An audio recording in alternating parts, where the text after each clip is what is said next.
হ্যাঁ, নমস্কার। আজকে আলোচনা করব বিখ্যাত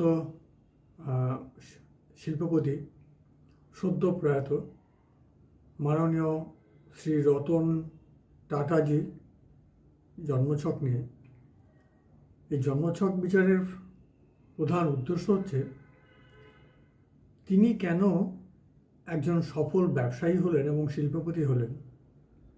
এটাই হচ্ছে আজকে আলোচনার মূল বিষয়। কেন আমরা এরকম একজন সফল ব্যক্তির বাচ্চার থেকে যদি আমরা এমন কোনো জ্যোতিষের সূত্রের আমরা যে থিওরিটিক্যালি পড়াশুনো করেছি তার সঙ্গে এই বাস্তবতার কতটা মিল আছে সেটা যদি আমরা এখান থেকে পরখ করে নিতে পারি, তাহলে আমরা হাতে কলমে একটা শিক্ষা নিতে পারবো যে কিভাবে আমাদের এই জন্মছক বিচার করতে হয়। তা কথা না বাড়িয়ে মূল আলোচনা প্রসঙ্গে চলে আসি। সেটা হলো, আপনারা জানেন যে জ্যোতিষশাস্ত্রে, বিশেষ করে সনাতন বৈদিক জ্যোতিষশাস্ত্র মতে, একজন সফল ব্যবসায়ী হতে গেলে ব্যবসার যে মূল ভাব সেটা হচ্ছে সপ্তম ভাব। এখানে দেখুন, সপ্তম ভাব হচ্ছে মিথুন, তার সঙ্গে দ্বিতীয় ভাব হচ্ছে মকর, এবং তার সঙ্গে একাদশ ভাব হচ্ছে তুলা। তাহলে ব্যবসা দেখতে হয় সপ্তম ভাব থেকে, ব্যবসায় অর্থ রোজগার হবে কিনা সেটা দেখতে হয় দ্বিতীয় ভাব থেকে, এবং ব্যবসা এবং অর্থ প্রাপ্তির ক্ষেত্রে কতখানি প্রাপ্তি ঘটবে, সেখানে প্রাপ্তির ক্ষেত্রে কতটা লাভবান হবে সেটা আমরা দেখব একাদশ ভাব থেকে। এটা আমরা সবাই কিন্তু জানি। এখানে এই জন্মছকে আমরা দেখব যে তিনি জন্মেছেন 28শে ডিসেম্বর 1937 খ্রিস্টাব্দের সকাল 6:30টায় তার জন্ম হয়েছে মুম্বাইতে। এই জন্ম ডেটাটা আমি ইন্টারনেট থেকে পেয়েছি। আমি জন্মছক অনুযায়ী তুলা রাশি, ধনু লগ্ন। এর প্রথমেই আমরা দেখলাম ধনু লগ্ন। এবার দেখে নিই লগ্নে কে কে রয়েছে, কি কি অবস্থায় রয়েছে। খুব ভালো করে দেখুন, লগ্নে রয়েছে বুধ, রবি এবং শুক্র। বুধ হচ্ছে দশম এবং সপ্তম ভাবের অধিপতি। সূত্র বলছে লগ্ন সপ্তম সম্পর্ক থাকলে সেই জাতক জাতিকা ব্যবসা করতে পারবে, এমনটা প্রাথমিকভাবে ধরে নেওয়া হয়। তার সঙ্গে রবি রয়েছে। রবি হচ্ছে নবম ভাবের অধিপতি। নবম ভাব হচ্ছে ভাগ্য, তার মানে ব্যবসায় ভাগ্য সহায়তা করবে, এটা কিন্তু আমরা এখান থেকে বুঝতে পারছি। এই লগ্নে রয়েছে শুক্র। শুক্র হচ্ছে তুলা রাশির অধিপতি এবং বৃষ রাশির অধিপতি। তাহলে তুলা হচ্ছে এই ধনু রাশির সাপেক্ষে একাদশ ভাব। তাহলে লগ্নে আমরা কোন কোন ভাব পেলাম? লগ্নে রয়েছে একাদশ, সপ্তম, নবম এবং দশম ভাব অধিপতিরা। তাহলে এখানে একটা যে কানেকশান, সে কানেকশানটা হচ্ছে লগ্ন সপ্তম, দশম, নবম, একাদশ। তার মানে ব্যবসা করতে ভাগ্যের সহায়তা পাওয়া যাচ্ছে, এখানে দেখতে পাচ্ছি। পরে আমরা চলে যাব ধনভাবের ক্ষেত্রে। কেন ধনভাবে এখানে বিশেষভাবে দেখা উচিত? ধনভাবের অধিপতি স্যাটার্ন বা শনি, সে রয়েছে চতুর্থ ভাবে। শনি রয়েছে 26 নম্বর নক্ষত্রে উত্তর ভাদ্রপদে। তার অধিপতি হচ্ছে স্বয়ং শনি, অর্থাৎ ধনভাবের অধিপতি চতুর্থভাবে বসে আছে। বসে থেকে তার যে নক্ষত্রের অধিপতি সেটা কিন্তু স্বয়ং তিনি, অর্থাৎ ধনভাব চতুর্থভাবে যথেষ্ট শক্তিশালী, এটা কিন্তু এখানে পরিষ্কারভাবে বোঝা যাচ্ছে। তার মানে অর্থভাগ্য তার ভালো। এরপরে আমরা দেখব সপ্তম ভাব, অর্থাৎ মিথুন রাশিকে। মিথুন রাশির অধিপতি হচ্ছে বুধ। সে স্বয়ং লগ্নে অবস্থান করছে একাদশ ভাবের সঙ্গে যুক্ত হয়েছে, অর্থাৎ সপ্তম একাদশ, ব্যবসায় সাফল্যের যোগ এখানে কিন্তু আমরা দেখতে পাচ্ছি।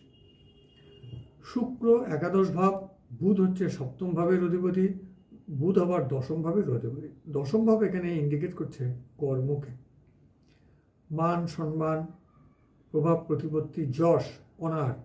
অর্থাৎ দেখা গেছে বাস্তবিক জীবনে রতন টাটা যথেষ্ট সুনাম অর্জন তিনি করেছেন এবং তিনি সফল একজন ব্যবসায়ী, এটা কিন্তু প্রতিষ্ঠিত এবং বাস্তব সত্য কথা। এরপরে আমরা দ্বিতীয় ভাব দেখলাম, সপ্তম ভাব দেখলাম, এবার আমরা একাদশ ভাব দেখব। একাদশ ভাব হচ্ছে তুলা রাশি, তার অধিপতি হচ্ছে শুক্র, সে কিন্তু লগ্নভাবে বসে আছে। তাহলে এটা এই সম্পর্ক ছাড়াও আমরা আর একটা সম্পর্ক দেখব, সেটা হচ্ছে দেখো শনি দ্বিতীয় ভাবের অধিপতি, অর্থ ভাবের অধিপতি চতুর্থে বসে দশম দৃষ্টি দিয়ে এখানে কিন্তু একাদশ ভাবকে, সপ্তম ভাবকে, দশম ভাবকে, নবম ভাবের সঙ্গে সম্পর্ক তৈরি করলো। তাহলে একাদশ ভাবের সঙ্গে দ্বিতীয় ভাবের, চতুর্থ ভাবের একদম জোরালো সম্পর্ক। তার মানে বোঝা যাচ্ছে যে তিনি সফল একজন ব্যবসায়ী হবেন। এবার দেখুন, তিনি, আমরা জানি যে লোহা শিল্পে টাটা স্টিল খুব নামকরা একটা প্রতিষ্ঠান, সেখান থেকে তাদের কিন্তু জয়যাত্রা শুরু হয়েছে। তা স্টিল রিলেটেড বিজনেস আমাদের ইন্ডিকেট করে স্যাটার্ন বা শনি।